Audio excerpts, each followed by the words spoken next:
के अकेडमी में आप सभी छात्रों का हार्दिक स्वागत है।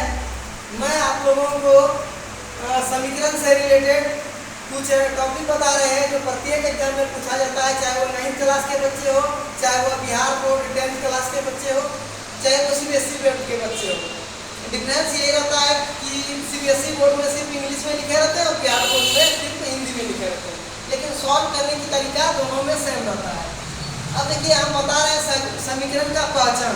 ये बोर्ड में भी एक क्वेश्चन रहता है और 9th क्लास का जो भी एग्जाम हो रहा है उसमें भी एक क्वेश्चन रहता है। उसमें प्रश्न रहता है कि कौन किस टाइप का समीकरण है, उसकी पहचान करना रहता है। अगर देखिए कोई समीकरण में हाईएस्ट पावर अगर 1 रहेगा तो उसको कहते हैं रैखिक समीकरण। अगर हाईएस्ट पावर 2 रहेगा उसे कहते हैं द्विघाती समीकरण। अगर हाईएस्ट पावर 3 रहेगा उसे कहते हैं त्रिघाती समीकरण। हाईएस्ट पावर 4 या 4 से ज्यादा हो उसे बहुपद कहते हैं। अब देखिए यहाँ पे बताया गया है चर की पहचान। मान लीजिए ABCD का लेटर तो आपको देखना है सबसे पहले। इसमें ABCD का लेटर 3 पीस है, इसीलिए इसको बोलते हैं 3 चर वाले। इसका नाम पड़ेगा 3 चर वाले। 3 चर। अगर यहाँ पे x + y सिर्फ दिया रहे, इसमें 2 चर है, इसका नाम पड़ेगा 2 चर वाले। अगर मान लीजिए सिर्फ x लिखा हुआ है या n लिखा हुआ है, कोई भी ABCD का लेटर लिखा हुआ है, इसको बोलेंगे 1 चर वाले। 1 चर वाले।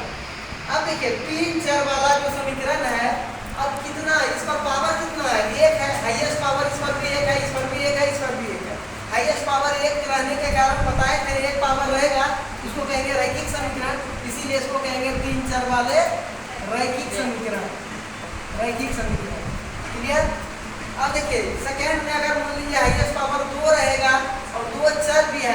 ABCD का लेटर देखिए एक x है और दूसरा क्या है? y है।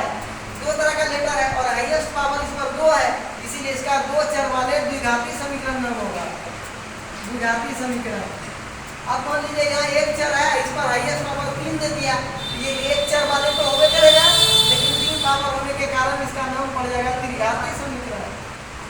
समझ में आ गया? इस तरह से हम समीकरण की पहचान करते हैं। 1 चर वाले, 2 चर वाले, 3 चर वाले।